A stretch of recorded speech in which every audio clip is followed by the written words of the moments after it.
Are we underestimating the ability of the Russian government and President Putin? When I was thinking about everything that happened within the last week of making this video, it was one of the worst weeks for Russia in recent times in regards to the Ukraine war. What I mean by that? Russia crashes into a US drone and almost causes World War III, according to headlines. And Russia said, we didn't even do anything, your pilots just suck. No, Russia got caught on camera spraying jet fuel on a US drone, crashing into the drone falls into the sea. You would think that this is terrible for Russia.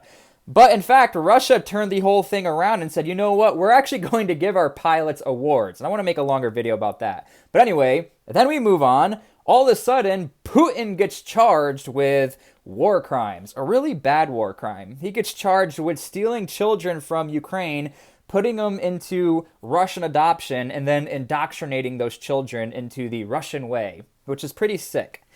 Then all of a sudden, Russia manages to turn everything around. And I don't think anyone saw this coming. Russia all of a sudden sends Putin to Crimea, which, okay, he's in Crimea, he's doing his thing there. But no, Putin took it a step further. Putin flew, allegedly, into Mariupol. I say allegedly because some people think, not a lot, that this was a conspiracy, but nonetheless, Putin is in Mariupol. He's driving around in Mariupol. He's walking around in Mariupol. He's even talking to the people. He's talking to a city planner, talking about how we are going to rebuild the city in about a year, kind of, only the nice parts. Think about that.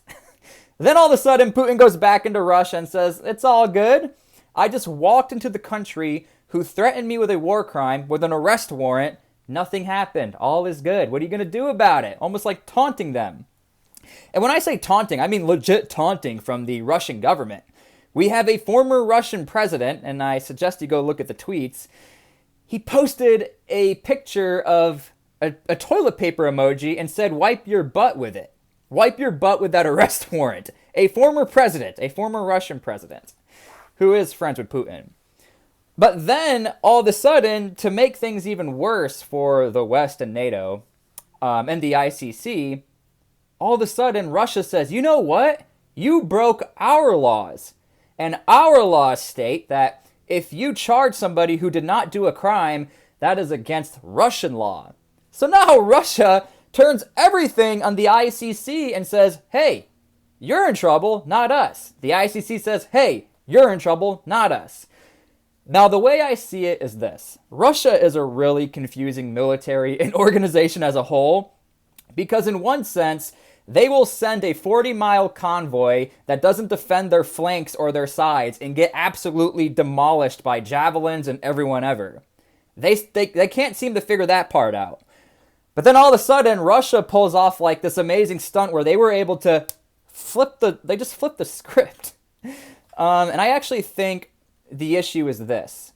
On one side of the spectrum, a lot of people hate Russia. On the other side of the spectrum, a lot of people hate Ukraine. The middle portion are the people who don't really know what to believe or to understand. They know that there's a war going on. They know that Ukraine gets money from the United States and NATO and that we're supposed to hate Russia and a little bit of left and right here and there. I just want to also say this. I don't support Russia's actions in any of this. But the people in the middle now are starting to realize what the ICC is all about. Why did this organization come out and charge Russia when they don't fall under Russian jurisdiction? And why was Russia so comfortable with charging the ICC if they don't fall under Russian jurisdiction? That to me is it's brilliant in one sense, and it's also really scary.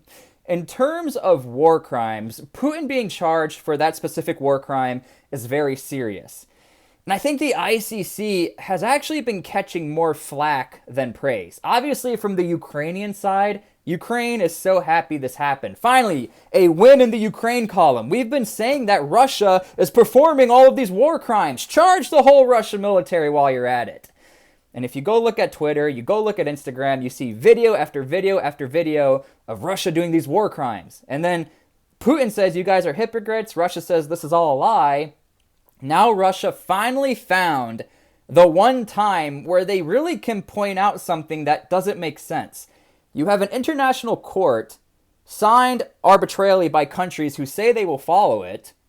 They charge a country who doesn't fall under it, nothing happens. And now we bring light to a situation where people are starting to realize when it comes to war crimes, it's really up to your country to figure it out. And I know this is really hard for people to understand, because one really big critique out of all of this, and we will get back to Russia, is that the United States itself doesn't fall under the International Criminal Court. And remember that middle population I was talking about? I'm sure a lot of people looked into what the ICC was and was like, why don't we fall under it? What is going on here? None of this is starting to make sense. But let me get back to countries who actually are supposed to take care of their own.